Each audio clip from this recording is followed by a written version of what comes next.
Bonjour à toutes et à tous, j'espère que vous allez bien. On se retrouve dans cette vidéo qui fait suite à celle qui est juste avant sur ma chaîne. Voilà, j'ai sorti ces deux vidéos en intervalle très serré parce que c'est deux vidéos qui se suivent et qui se complètent bien.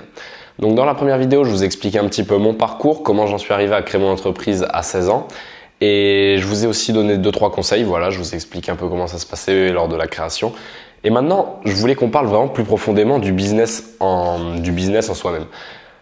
Comment trouver une bonne idée de business? Parce que c'est souvent la question que je reçois. Ouais, mais comment tu trouves ta niche? Comment moi j'ai pas les compétences que tu as toi dans ce domaine et j'ai pas d'idée pour trouver un business. Donc c'est vraiment là-dessus que je veux vous aider aujourd'hui, c'est à trouver la bonne idée qui va vous permettre d'avoir un business qui va pouvoir être rentable et que vous allez pouvoir pérenniser sur le long terme. Donc si ça vous intéresse, déjà en description, je vous ai mis 99 ou 100 idées de niche de business que j'ai recensées. Voilà, j'ai créé cet e-book, je vous le mets gratuitement, il est disponible en dessous. Et j'espère vraiment que ça va vous aider et vous allez pouvoir vous y retrouver. Vous allez pouvoir forcément sur ces 100 thématiques, vous allez forcément trouver une thématique, une niche qui vous intéresse, par laquelle voilà, vous êtes passionné ou intéressé, sur laquelle vous allez avoir des compétences aussi, c'est très important. Mais ces compétences, faut pas oublier qu'on peut les acquérir avec le temps. Si on n'est pas obligé de les avoir déjà toutes acquises au moment de commencer. Voilà. Maintenant, pour trouver une idée de business, moi, à mon avis, le plus important, c'est de réfléchir à 3 points. Le premier point, ça va être de résoudre un besoin, en gros. Donc, vous allez devoir vous demander quel besoin je résous avec mes prestations ou mes services. Est-ce que c'est un besoin profond? Est-ce que c'est un besoin qui fait mal aux personnes qui ont envie de résoudre ça? Ou est-ce que c'est quelque chose, un divertissement qui n'est pas obligatoire et là où ça ne fonctionnera pas? Pour donner quelques exemples, par exemple, si vous êtes en surpoids, c'est une douleur, ça fait mal voilà, aux personnes qui sont en surpoids, qui prennent peut-être des insultes, qui ne se sentent pas bien dans leur peau. Donc là, ces personnes, vous allez vraiment pouvoir les aider si vous avez des compétences dans le fitness et que vous savez en gros faire une remise en forme.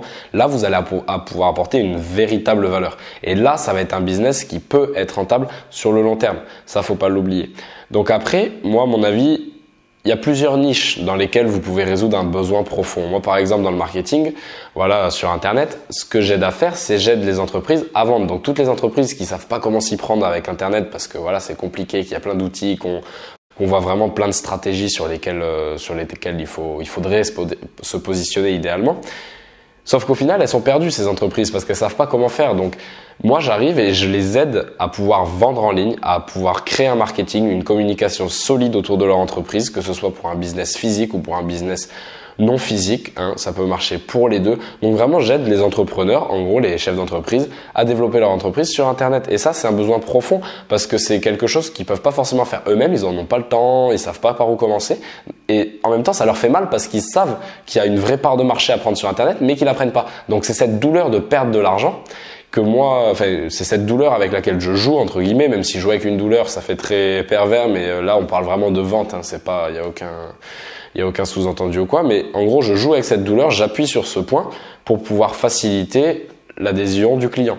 Donc voilà, ça c'est 2 exemples que je vous ai donnés d'un business qui peut résoudre un besoin profond. Donc encore une fois, vous retrouverez dans les niches, dans les idées de business, vous retrouverez dans le petit PDF que je vous offre, vous pourrez retrouver tout un ensemble de niches dans lesquelles vous allez sûrement trouver une ou 2 niches qui vous intéressent, dans laquelle vous avez des compétences. Voilà.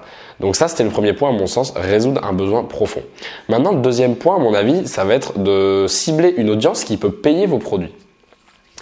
Parce que maintenant, si vous proposez un programme très cher, par exemple, voilà, pour les jeunes qui souhaitent perdre du poids. Voilà, quand on est jeune, en général, on n'a pas énormément de pouvoir d'achat, ça va être compliqué de mettre 1000 € dans un programme. Donc là, ça va pas être un business qui va pouvoir être très rentable sur le long terme. Il faut trouver quelque chose qui va pouvoir, que les clients que l'on va cibler vont pouvoir nous payer. Moi, par exemple, voilà, je cible des entreprises, mais je vais pas cibler n'importe quelles entreprises. Je vais pas chercher à faire ressurgir de l'eau une entreprise qui a déjà coulé. Donc voilà. Mais je vais chercher à aider ou à maintenir ou à même à faire croître le chiffre d'affaires d'une entreprise qui est voilà flat, enfin qui depuis un petit moment qui est continu, qui est constant, ou alors une entreprise qui est en pleine progression pour accélérer sa progression encore plus de manière exponentielle. Donc je vais pas cibler n'importe quelles entreprises. Voilà, moi maintenant sur Toulouse, je cible des entreprises. Je vais pas avoir une entreprise qui fait moins de 700 000 euros de chiffre d'affaires par an, qui fait moins de 700 000 euros de chiffre d'affaires par an. Vous allez me dire oui, c'est pas des bénéfices. Vous avez tout à fait raison. J'essaye aussi, j'ai quelques outils pour à peu près calculer leurs bénéfices. Et c'est vrai que je cible les entreprises qui ont des bénéfices et qui ont un pouvoir d'achat assez conséquent pour pouvoir payer mes prestations au tarif qu'elles méritent. Donc voilà, ça c'est un problème. Enfin, c'est une question que vous devez vraiment vous poser. Est-ce que les gens que je vais cibler avec mon produit ou mes services vont pouvoir payer, me donner l'argent pour ce service? Donc voilà, c'est une petite réflexion à vous faire. Ça, à mon avis, c'était le deuxième point.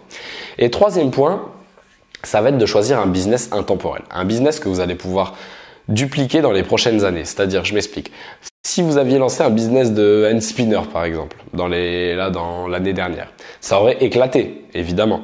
Mais là, aujourd'hui, il n'y a plus un hand spinner qui se vend presque. Enfin, j'exagère peut-être un petit peu, mais à quelque chose près, le hand spinner, on n'en entend plus parler. Donc, votre business, il aurait coulé. C'est pas quelque chose d'intemporel. C'était une mode, voilà. Ça a été une grande mode. Et vraiment, ça s'est perdu aussi vite que c'est arrivé. Non, choisissez un business intemporel. Voilà, dans 20 ans, il y aura des personnes en surpoids que vous allez pouvoir aider encore à perdre du poids. Il y aura des entreprises qui vont vouloir se développer, qui savent pas vraiment comment le faire, qui vont avoir besoin de vendre en ligne parce que voilà, Internet, c'est en train de se développer encore. Il y a le continent africain qui va bientôt arriver sur tout ce marché avec les avancées d'Elon Musk et tout. Enfin, ça prendra peut-être encore quelques années, mais il va y avoir un véritable développement, un véritable marché supplémentaire qui va venir s'ajouter.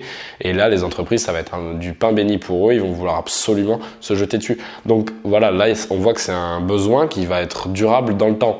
Même si après, je suis d'accord, le milieu du marketing, du web marketing, d'internet, c'est quelque chose qui évolue très vite. Mais ça, c'est pas grave. Voilà, il suffit de se tenir informé, de s'adapter, de prendre du recul, de se remettre en question, d'accepter également de modifier des choses dans le business. Voilà, de prendre une idée à droite, une idée à gauche et de tout rassembler pour faire vraiment un business solide. Donc voilà, choisissez vraiment un business qui sera durable sur le long terme. Par exemple, voilà, aider les gens à arrêter de fumer. Dans 30 ans, 40 ans, il y aura sûrement, je sais pas où on en sera d'ici là, mais il y aura peut-être toujours des gens qui fumeront. C'est très certain. Après, je dis 30-40 ans, c'est déjà très très long terme. Vous pouvez déjà voir un business qui sera présent dans 5 ans. En 5 ans, vous avez le temps de faire de belles choses déjà. Et en 5 ans, les choses changent peu entre guillemets, c'est-à-dire que dans 5 ans, je vous mets mes deux mains coupées, qu'il y aura encore des fumeurs prêts à payer pour arrêter de fumer, ainsi de suite. Donc vous avez compris vraiment l'idée de la vidéo. Donc pour résumer, les 3 points importants pour trouver une bonne idée de niche de business, une bonne idée de business, ça va être de choisir un business qui résout un besoin profond. Deuxièmement, de choisir un business dans lequel les clients que vous allez cibler vont pouvoir avoir le pouvoir d'achat de vous payer. Ils vont avoir les moyens de vous payer. Et troisièmement, ce qui va être très important à mon sens, c'est d'avoir un business intemporel. Voilà. Donc j'espère que j'aurai été assez clair avec cette petite vidéo. N'oubliez pas, vous avez vraiment le petit e-book offert 100 idées de niche de business à pouvoir lancer maintenant des niches rentables que j'ai fait moi-même avec mon expérience. Voilà, j'ai pas tout testé forcément, mais c'est des niches. Je connais des gens à droite, à gauche qui sont dans ces niches et pour qui ça fonctionne très bien. Donc vous pouvez cliquer sur le lien juste en dessous dans la description. Vous serez redirigé vers une page où vous allez pouvoir télécharger ce PDF. Donc j'espère que la vidéo aura été assez claire pour vous. Si c'est le cas, n'hésitez pas à me le dire dans les commentaires, ça me fera très plaisir et ça m'aidera énormément. Vous n'avez même pas idée à quel point ça aide au développement de la chaîne, voilà, de mettre une petite pierre à l'édifice sur ces vidéos. Merci de m'avoir écouté jusqu'à là. Je vous dis à la prochaine pour une nouvelle vidéo. Bye bye.